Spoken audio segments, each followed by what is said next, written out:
After the end of World War II, the world was split into two, East and West. This marked the beginning of the era called the Cold War.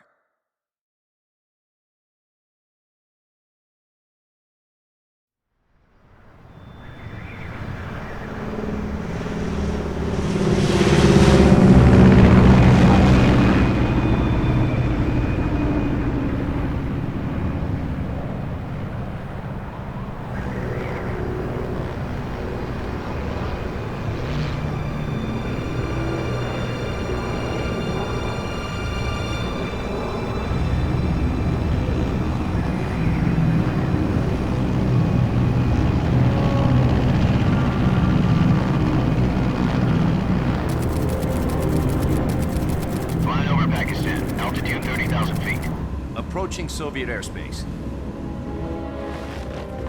20 minutes to drop off. Commencing internal depressurization. Equipment check. Arm main parachute.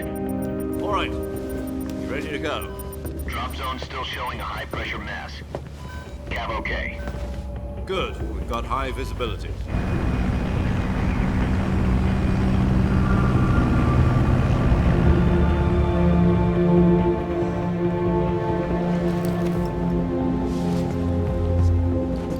Put out that cigar.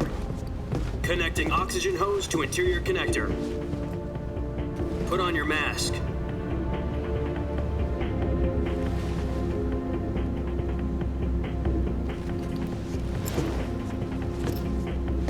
Does this panty waste know what he's doing? Approaching release point. 10 minutes to drop off. Hey, are you deaf? He said put out the cigar and put on your mask.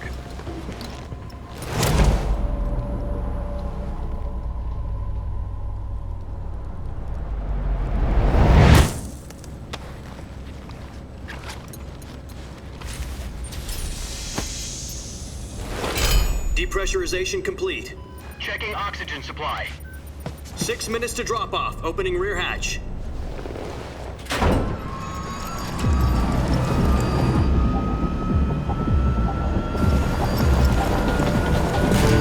Sunrise.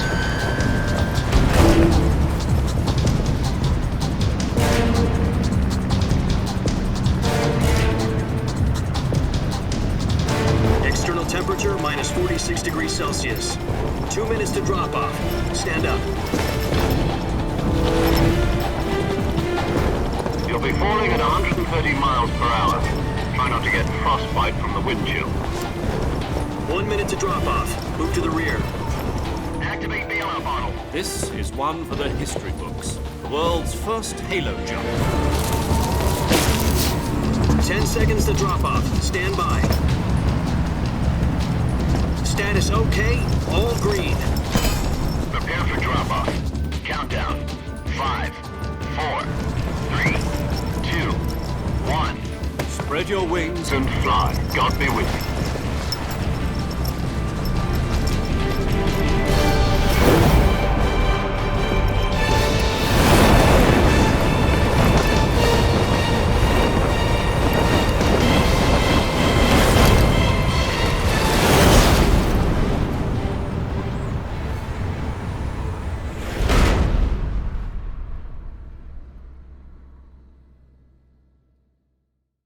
Jack, I've got some important news.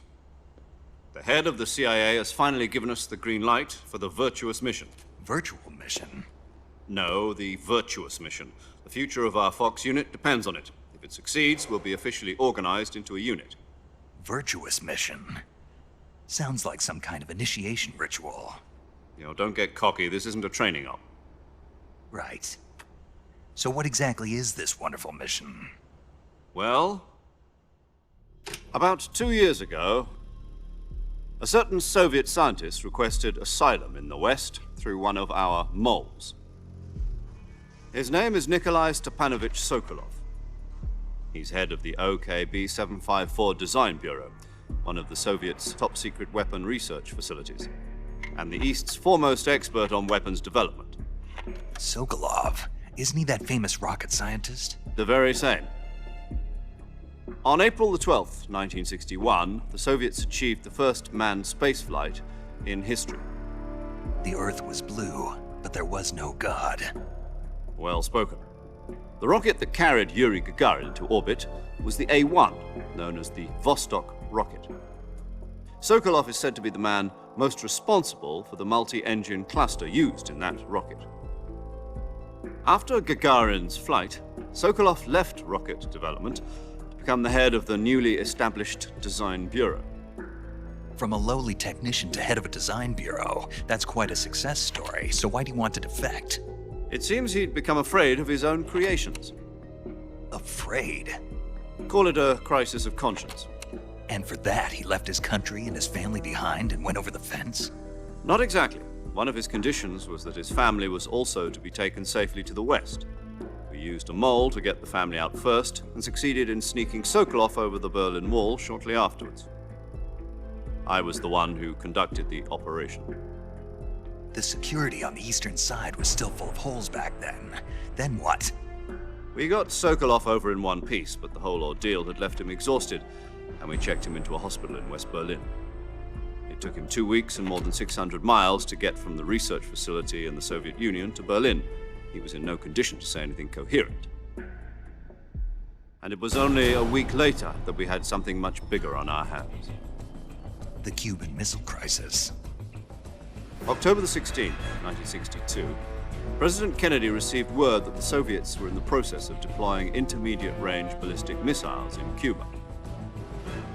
The President demanded that the Soviets dismantle and remove the missiles. At the same time, he announced a naval blockade to prevent further missile shipments from reaching Cuba. But the Soviets didn't back down, instead placing their armed forces on secondary alert.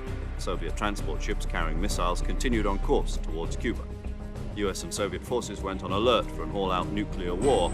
Frantic negotiations were conducted through the UN's Emergency Security Council and unofficial channels to end the hair-trigger standoff. Finally, on October the 28th, the Soviet Union agreed to remove its missiles from Cuba, and so the world avoided a nuclear holocaust.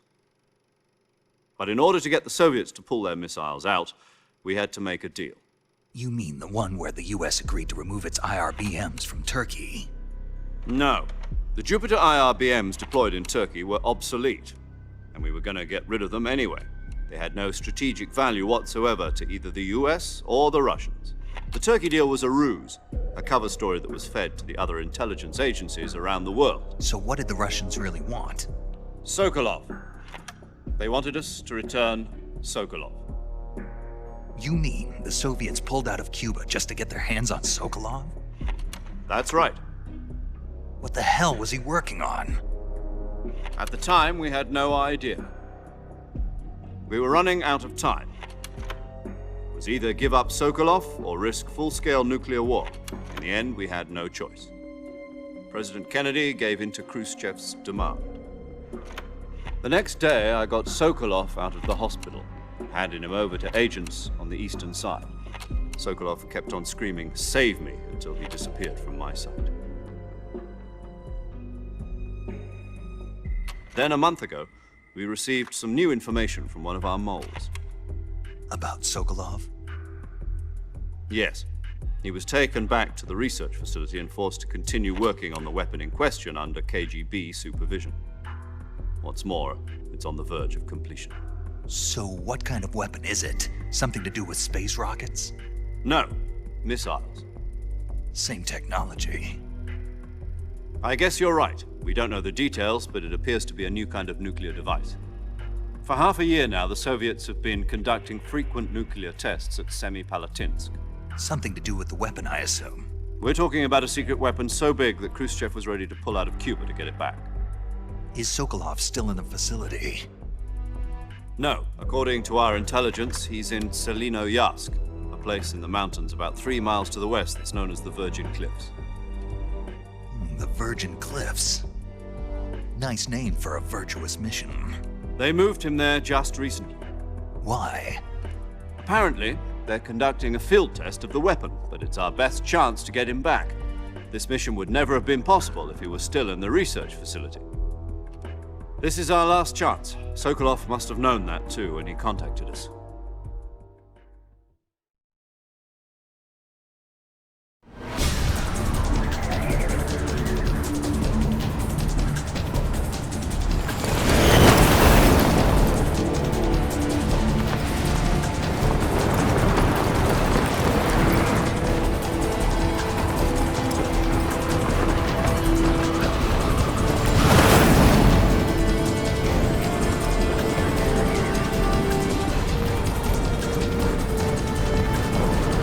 Listen up, Jack. Your mission is to infiltrate Selino-Yarsk in the Soviet mountains, ensure the safety of Sokolov, and bring him back to the west.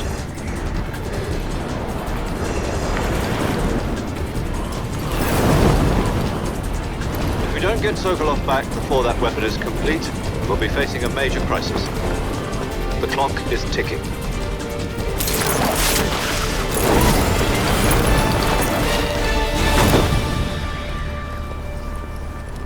Once we've confirmed the rescue of Sokolov, stand by at the recovery point. A recovery balloon will be dropped at that point. Helium will be pumped into the balloon to inflate it. The process takes about 20 minutes. Once it's complete, the gunship's arm will latch onto the balloon and pull it up. The Fulton surface-to-air recovery system. I'm familiar with the theory. Take it easy. It's been combat proven. Do you think Sokolov is up to it? The shock will be less than during a parachute jump, and the arm can handle up to 500 pounds. So you're planning on going over the border in a single combat Talon? She's equipped with two 6-barrel 20mm Vulcan cannons, as well as two 40mm machine guns. Sounds like she could hold her own against a battalion of tanks. Even with the fuel in the reserve tank, we're facing a 4-hour time limit. If all goes well, it shouldn't take more than a few hours. Home in time for dinner. But if anything goes wrong, you'll be eating dinner, breakfast, and all the rest of your meals in the jungle.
Do you copy?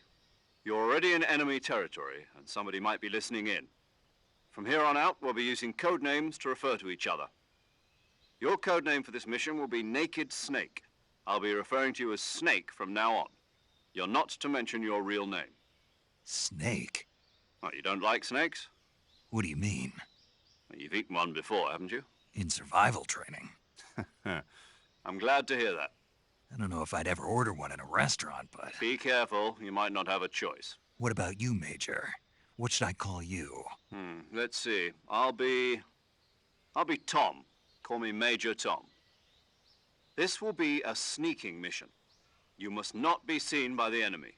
You must leave no trace of your presence. Is that clear? This kind of infiltration is the Fox unit's speciality. In other words, weapons and equipment are procured on site. That goes for food as well. You're completely naked, just as your name implies. Great. Now I see why you asked me if I like snakes. I suppose calling me Snake was your idea of a joke, too. No. There's a good reason for that. I'll tell you later when the time is right. Gotcha. Getting back to the subject, how exactly am I supposed to feed myself? You've been issued a knife and a tranquilizer gun. Use them to hunt for food. You'll also find some medical supplies in your backpack. Yeah, about the backpack. I lost it in a tree on the way down. I see. Well, you'd better go back and get it then. You know where it is? No problem. I can see it from here. It's stuck on a branch. To climb a tree, stand in front of a tree that's covered in ivy and press the action button. I'll be monitoring your progress over the radio. We can't risk violating Soviet airspace, but I'll be in the gunship. My frequency is 140.85. I'll give you a call if I need to talk to you.